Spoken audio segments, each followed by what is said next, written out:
নমস্কাৰ সকলোকে পুনৰবাৰ মোৰ চেনেললৈ স্বাগতম জনাই লৈ আহিছোঁ আজি দিনটোৰ ৰাশিফল।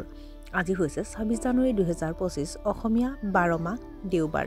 আজি সূৰ্যোদয় সময় পুৱা ৫:৫৯ আৰু সূৰ্যাস্ত সময় ৪:৪৭। আজি হৈছে দ্বাদশী তিথি আৰু কৃষ্ণপক্ষ। আজি দিনটোৰ প্ৰথম ৰাশি হ'ল মেষ ৰাশি। আপোনাৰ সামৰ্থ্য প্ৰমাণ কৰাৰ সুযোগ পাব। আপোনাৰ পৰিয়ালত অস্থিৰতা আহিব। চাকৰিৰ বাবে অলপ চিন্তা কৰিব লাগিব পাৰে। আপোনাৰ জীৱনসংগীৰ স্বাস্থ্যজনিত সমস্যা হ'ব পাৰে। আনৰ দোষ বিচাৰি সময় নষ্ট নকৰিব। বৃষ ৰাশি। সন্ধিয়াৰ ভিতৰত বাকী থকা কামবোৰ সমাধান কৰিব পাৰিব। নিজৰ জীৱনশৈলীৰ প্ৰতি অসাৱধান নহ'ব। কৰ্মৰত পেছাদাৰীসকলে নিজৰ কামৰ লগতে ব্যৱসায় পৰিকল্পনা কৰিব পাৰে।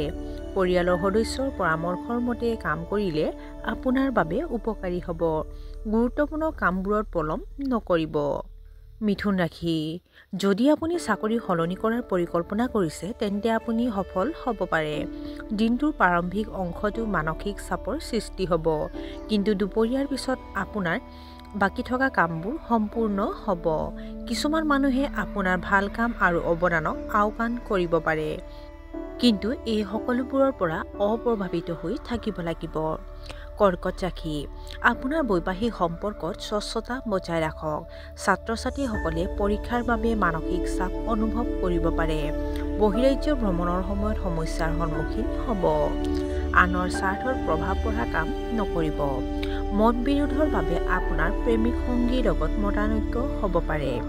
আপুনি আপোনাৰ স্বাস্থ্যৰ বাবে অলপ চিন্তাত পৰিব। সিংহ ৰাশি। কৰ্মক্ষেত্ৰত আভ্যন্তৰীণ ব্যৱস্থাৰ ওপৰত কাম কৰিব। আপুনি নতুন উদ্যোগ আৰম্ভ কৰিব পাৰে।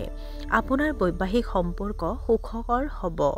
আপোনাৰ বিৰোধীসকল আপোনাৰ সন্মুখত দুৰ্বল যেন লাগিব। বদহজমৰ বাবে সমস্যাৰ সন্মুখীন হ'ব পাৰে। চৰকাৰী বিভাগৰ পৰা সুবিধা লাভ কৰিব। কন্যা ৰাশি। আয়ৰ নতুন উৎসৰ সৃষ্টি হ'ব পাৰে। শ্বেয়াৰ বজাৰত বৃহৎ আৰ্থিক লাভ হ'ব। ভাগ্যই আপোনাক সম্পূৰ্ণৰূপে সমৰ্থন কৰিব। জ্যেষ্ঠ সহকৰ্মীয়ে আপোনাৰ মনোবল বৃদ্ধি কৰিব। সমাজত আপোনাৰ সন্মান আৰু সুনাম বাঢ়িব।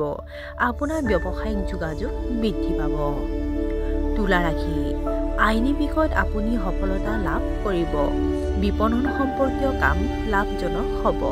হঠাতে ডাঙৰ খৰচৰ সৃষ্টি হ'ব পাৰে। আপোনাৰ সন্তানৰ আচৰণৰ বাবে আপুনি বিপুল আৰ্থিক সুবিধা লাভ কৰিব। কৰ্মক্ষেত্ৰত দলীয় কাম দেখুৱাব লাগিব। বৃশ্চিক ৰাশি। আজি অচিনাকি মানুহক বেছি বিশ্বাস নকৰিব। চাকৰিত আপোনাৰ উপাৰ্জন বৃদ্ধি পাব পাৰে। আজি আপুনি হয়তো ক'ৰবাত ভ্ৰমণৰ পৰিকল্পনা কৰিছে। আপোনাৰ পৰিয়ালত শান্তি আৰু সুখ থাকিব। আত্মনিৰীক্ষণৰ জৰিয়তে আপুনি নিজৰ অভাৱ দূৰ কৰিব। বুদ্ধিমান মানুহৰ লগত আপোনাৰ সম্পৰ্ক অধিক শক্তিশালী হৈ উঠিব। ধনু ৰাশি। দিনটো আৰম্ভ হ'ব আপোনাৰ বাবে নেতিবাচক কিছুমান কথাৰে। আপোনাৰ চিন্তাশৈলীত এক নতুনত্ব আহিব। আপোনাৰ জীৱনসংগীৰ সৈতে আপুনি বহুত ভাল সময় পাৰ কৰিব। আপোনাৰ দৈনন্দিন কাম-কাজ যথেষ্ট বিৰক্তিকৰ হ'ব পাৰে। ডাঙৰ দায়িত্ব পালন কৰিব লাগিব। লাহে লাহে দুপৰীয়াৰ পিছত বহুত ভাল লাগিব। মকৰ ৰাশি। আপোনাৰ পৰিয়ালত শান্তি আৰু সুখ থাকিব। ব্যৱসায়ত আয়ৰ তুলনামূলকভাৱে কম হ'ব পাৰে। দীৰ্ঘ দূৰত্বৰ যাত্ৰাত সমস্যাৰ সৃষ্টি হ'ব।